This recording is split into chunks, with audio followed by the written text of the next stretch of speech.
Chapter 3.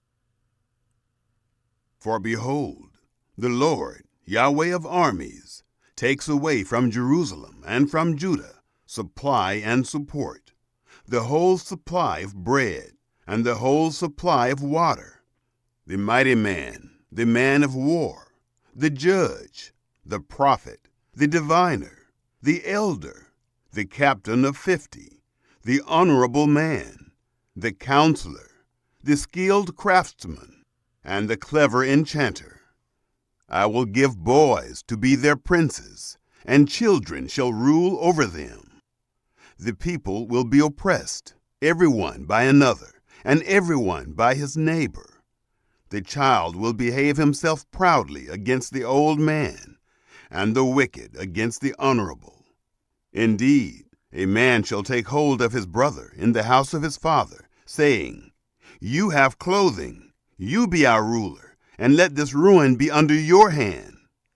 In that day he will cry out, saying, I will not be a healer, for in my house is neither bread nor clothing. You shall not make me ruler of the people. For Jerusalem is ruined, and Judah is fallen, because their tongue and their doings are against Yahweh, to provoke the eyes of his glory. The look of their faces testify against them. They parade their sin like Sodom. They don't hide it.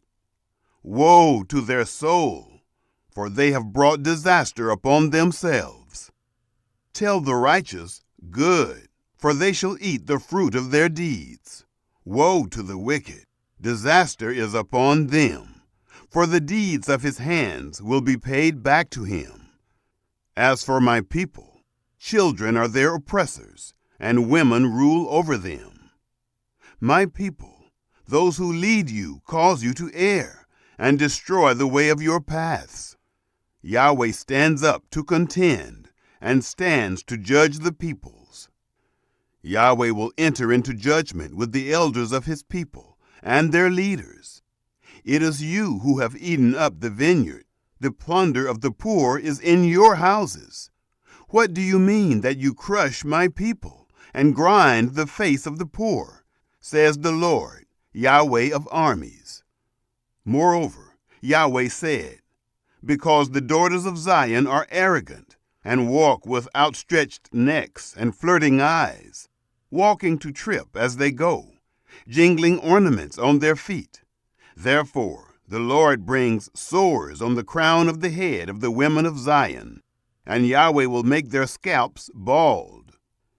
In that day the Lord will take away the beauty of their anklets, the headbands, the crescent necklaces, the earrings, the bracelets, the veils, the headdresses, the ankle chains, the sashes, the perfume containers, the charms, the signet rings, the nose rings, the fine robes, the capes, the cloaks, the purses, the hand mirrors, the fine linen garments, the tiaras, and the shawls. It shall happen that instead of sweet spices, there shall be rottenness. Instead of a belt, a rope. Instead of well-set hair, baldness. Instead of a robe, a wearing of sackcloth, and branding instead of beauty. Your men shall fall by the sword, and your mighty in the war. Her gates shall lament and mourn, and she shall be desolate, and sit on the ground.